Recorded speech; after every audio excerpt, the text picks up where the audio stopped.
lot more stories, and I am dying to hear them. So hang tight. We've got some really interesting things here. And Mary, tell us some more. You could write volumes. Well, one of the things that came to mind is, when I first went into prison, I was not going to interact with anyone. There was going to be no friends for me there because I might look like them, but I'm not one of them. But it's amazing how the Lord just began to open up my heart and connect me with the right people. In fact, my prayer partner, whose name is Liz Madkins, was so handpicked by the Lord for me. Wow. And so we began to gather in the mop closet after our last count, and we called ourselves the Remnant Group. Wow. There was about maybe 7 of us that would gather in this stinky little mop closet, and we would worship or pray. And I know it sounds crazy, but we knew the angels were in there, particularly when I was on tune. The angels would go around and just touch our voices, and it was beautiful. It was as if heaven came to earth. Wow. So the Lord would show me. He would say, Mary, get the Remnant Group to go to a such and such place on Saturday nights. Not in the mop closet, but earlier in the evening, because you couldn't meet more than one-on-one with someone, or they would say you were inciting a riot. Oh my gosh. So the Holy Spirit would say, meet around the corner from the library. And then I'd send out the message, and I would tell Liz, and the message would go kind of like telephone, and because some of the women were in another dorm. So we would all show up wherever the Lord would tell us, and no guards ever caught us. Wow. One time a guard walked by and just looked at us and walked on. And that's where the Lord began to teach us how to pray for one another, to pray for those in authority, for other prisoners. Our prayers went global from that place. Wow.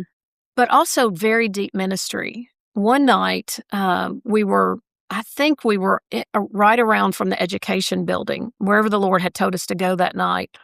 And one of the inmates came in and said, Mary, something's in me. Something's in me. And so I gathered all the inmates around, and we began to lay hands on her, and she began to growl and make noises. But we were running out of time. We had to be back in our cell to be counted. So we just prayed peace, and we had to stop. Yeah. And we knew we weren't finished. So the next day at chow, at lunch, the woman was sitting at my table. There was 4 at a table in the chow hall, and she began to manifest there. And I knew if she manifested in the chow hall, they would come and get her probably in a white jacket. So I got up, and you can't ever leave your tray on the table. And I told one of the girls in the Remnant Group, I said, take care of my tray. And so I walked with her just with shoulder to shoulder to keep her from falling over. I couldn't put my arm around her or anything, just to she would kind of bounce off of me, and walked her into the dorm and up the stairs and into the mop closet, and I closed the door.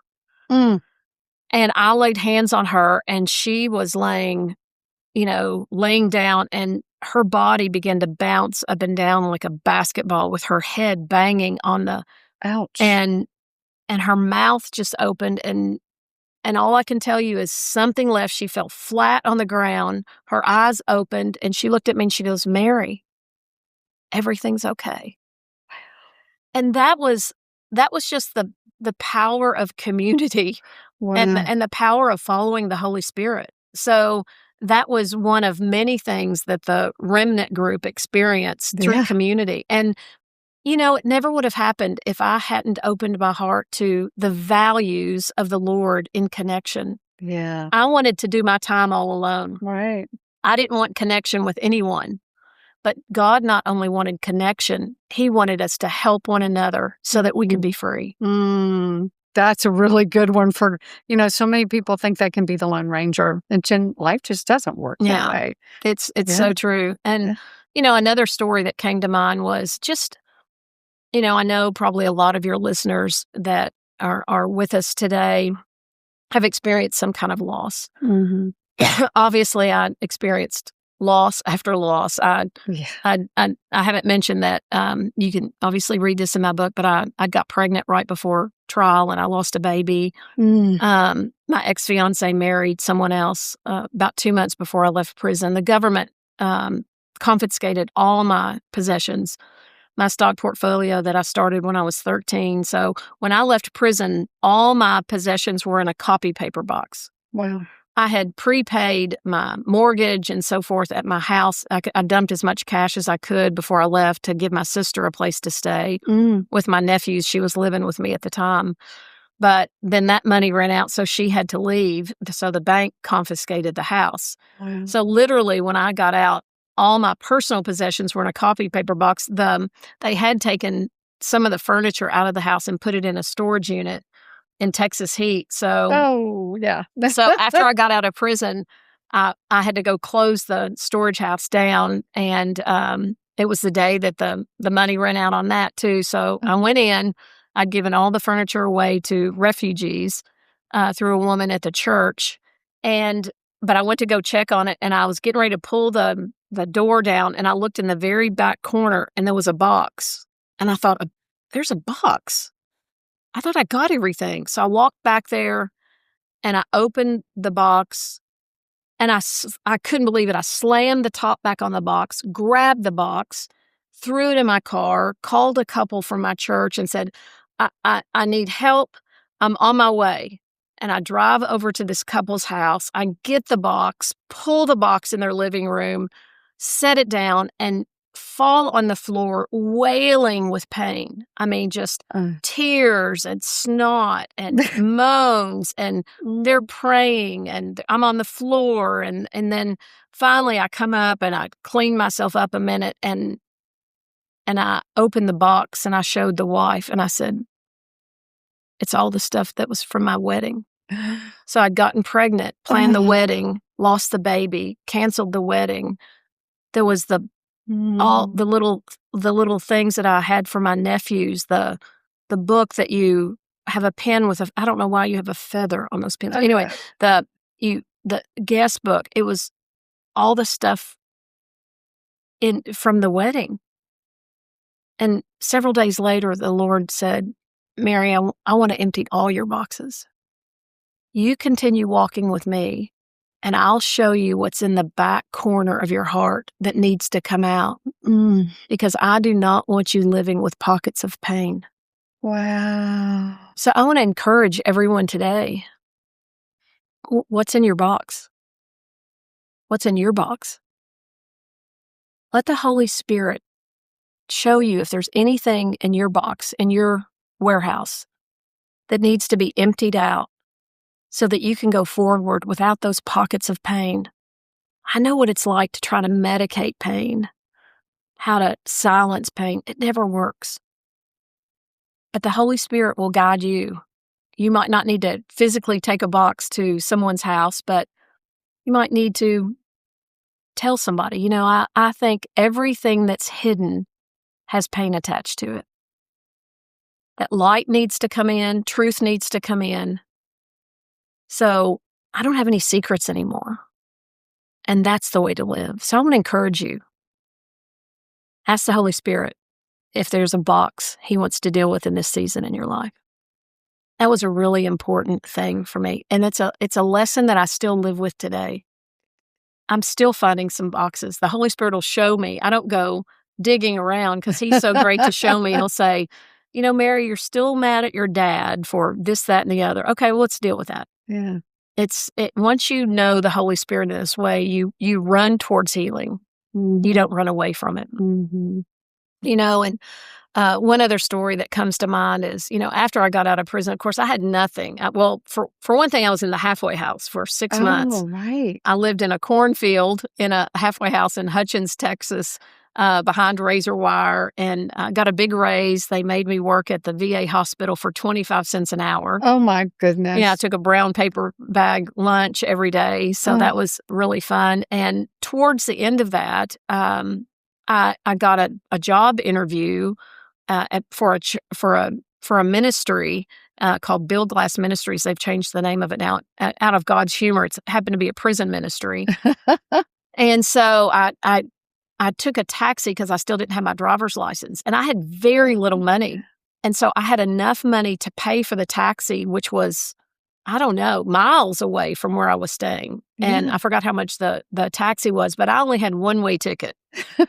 So I sat down with a man who later just everything just kind of came together. He was an elder at the church that I started attending. We start interviewing, and all he wanted to know was my story. So I start telling him my story. He didn't even ask me if I could type, which I could barely do since I'd been in prison for so long. Right. And he hired me, and the interview's over, and I'm getting ready to leave, and I was going to have to start walking miles home. And just as I'm getting up and leaving his office, he goes, "Hey, what about if I run you back to the halfway house?" I said, that'd be fantastic. In the nick of time. Gosh. I just kept thinking, I'm not going to make it back in time. And then if you don't make it back to the halfway house in time, they send you back to prison. Oh, my goodness. Everything was on the line. But here it was, just provision. And that's what I have seen year after year. I've seen God restore my health. I've seen God restore my mind. I've seen God heal my broken heart. When it says that He restores your soul, He really restores your soul. And that's such an important part of your being. Mm-hmm. But here's that provision in the last minute. And sometimes I know we like to say God's never early. He's right on time. That was definitely one of those moments. It's kind of like the time I was in the inner prison. I got taken there. They were going to re-sentence me because my appeal, they suggested that I should get re-sentenced. Oh, my goodness. They came and got me, took me to an inner prison right outside of Dallas. It was very scary. No windows, urine-stained mattresses, orange jumpsuit. I was chained and shackled and taken to a prison cell with bars, what you see on television.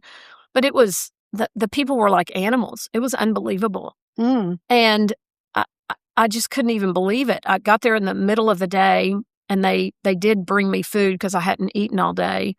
And I just bowed my head and thanked God for something I couldn't recognize. And then I went back to my cell, and one of the inmates from across came over. She was missing her front teeth, and she said, "Are you a Christian?"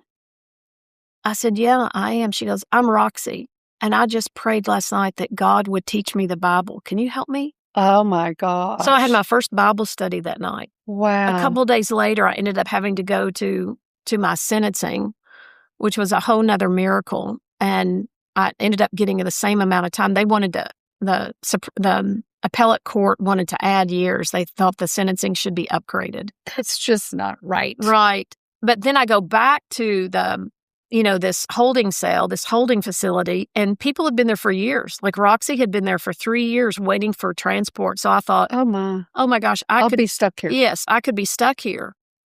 Well, Monday morning, the same marshals that had taken me there come and get me at 4 a.m, said, "Forsythe, you're pulling chain." That's a little prison language, which means we're transporting you.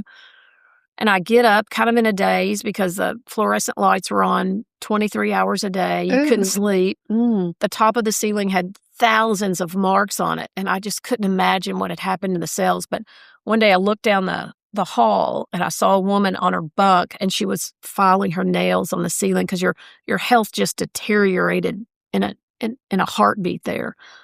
So the marshals came and got me, put me in their car, wouldn't tell me where we were going.